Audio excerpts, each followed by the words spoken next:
Week 3 of the Idaho State Legislative session is over.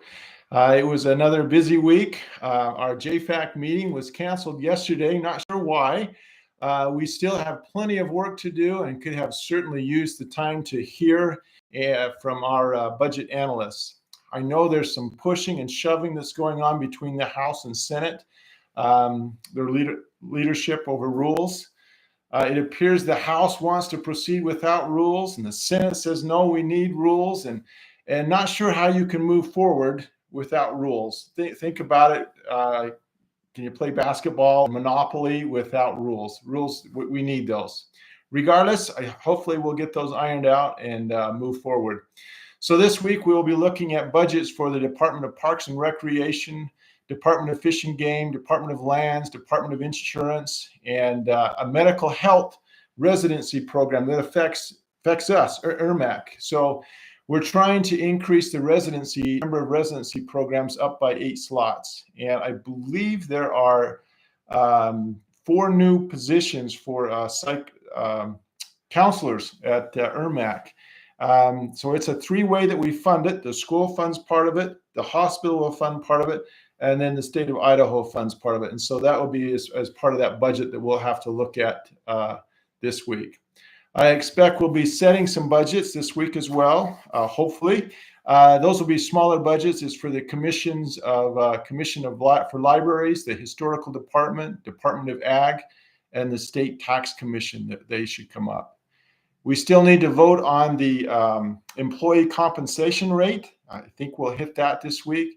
And an estimated revenue for fiscal year 2025. We need both of those things in place in order to start setting budgets. And so hopefully we'll get to those this week. Lots to do in JFAC. I don't think we're behind schedule yet, but plenty to do, and we'll keep busy. That's where I spend the majority of my time is in JFAC. So another big thing that we're working on is the PBM bill. I've talked about this before. PBM stands for Pharmacy Benefits Manager. I expect to have a print hearing for this bill this week. The bill will increase drug pricing, transparency, and hold pharmacy benefit managers accountable for unfair and deceptive practices that drive up the cost of prescription drugs at the expense of consumers. The PBM will ban deceptive, unfair pricing schemes, prohibit arbitrary clawbacks of payments made to pharmacies, and require PBMs to report to be totally transparent on the cost and on their spread pricing.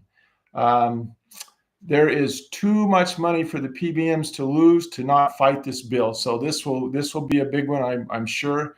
I'm working with Representative Jordan Redmond from Northern Idaho on this bill. He owns a couple of pharmacies, so he's there. He knows, he's kind of in the thick of it and knows the stuff, but we've had lots of meetings on that.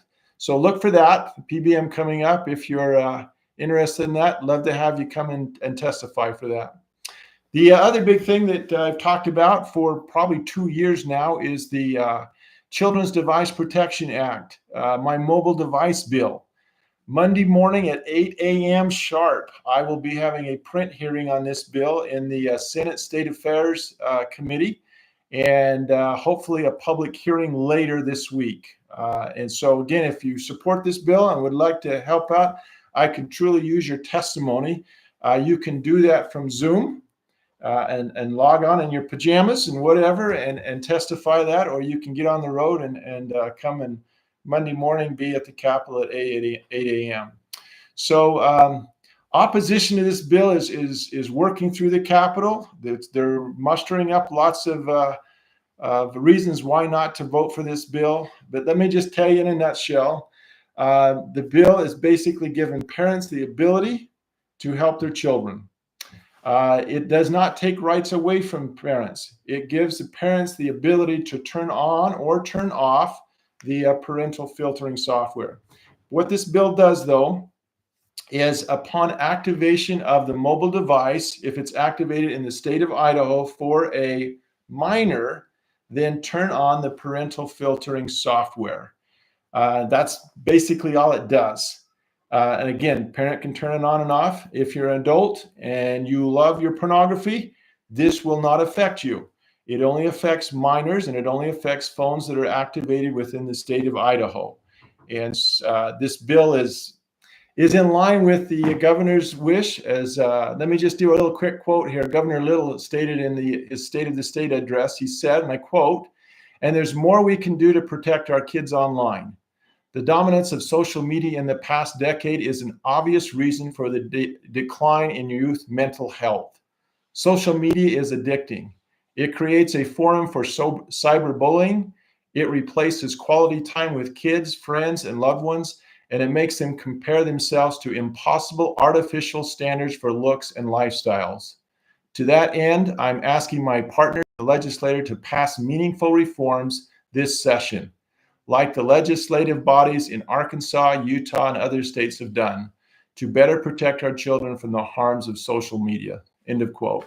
So, again, this bill is there to help your children. I'd love to have your support. Monday, 8 a.m. is the print hearing, and you won't get to say anything in there, but you can watch it. But it'll be later this week when the public hearing takes place. Next thing I want to talk about is school facilities. I am really excited about this. This bill gets the state of Idaho more involved with the building of facilities. We've had a Supreme Court case where the Idaho Supreme Court case has said Idaho must be involved more with building facilities. And if we don't, we are going to get sued. And so this bill puts $200 million in an account, and then we use that to leverage $2 billion worth of bonds every 10 years. So that $2 billion will go out in a formula out to different districts, and they can take the lump sum or they can take so much each month. There's a few caveats or strings attached to it that I think are good strings. But one of the things that I'm really excited about that I've also been working on for a couple of years is what I call the cookie cutter standard facility plan. In other words, the state of Idaho comes up with an elementary, middle, and high school blueprints, plans that have been vetted, that experts have looked at, and we put money in the classroom inside the school to teach the kids, not on the outside. We're not trying to create an architectural showcase of a building.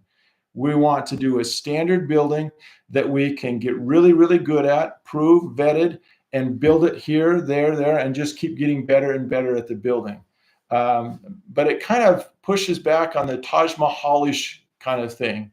And so I'm excited about that. So part of this bill is that if you're going to use this money, then you'll need to use the plans, at least as a starting point, that the state of Idaho comes up. So it'll create a model school facility council, and they will research, adopt, and implement a model school facility.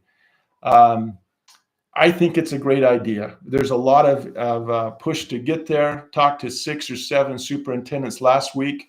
In fact, I talked about that in breakfast with Senator Cook last week. Another thing is all money shall be used for school facilities directly related to school district's core education mission. No money shall be used for facilities with a primary athletic purpose. So the money is not going to be used for the football field or the tennis court or the swimming pool or anything else like that. It's going to be used for core education and stuff. And that's not saying the district can't go out and say, well, we want to do a swimming pool or a huge football field. Great. Figure out a way and you bond that or go out to private and get private donations to build those things. But it shouldn't be on the backs of grandma and grandpa on their property tax. They're willing to pay their fair share of property tax for the core education, but let's not saddle them with the other extra stuff. So anyway, that's what's going on this week. It's going to be another busy week on Capitol Hill. I'd love to hear from you. Text me, email me, call me, whatever fits you. But let me know what you're thinking of and what the issues are and we need to work through. Thank you so much. Talk to you later.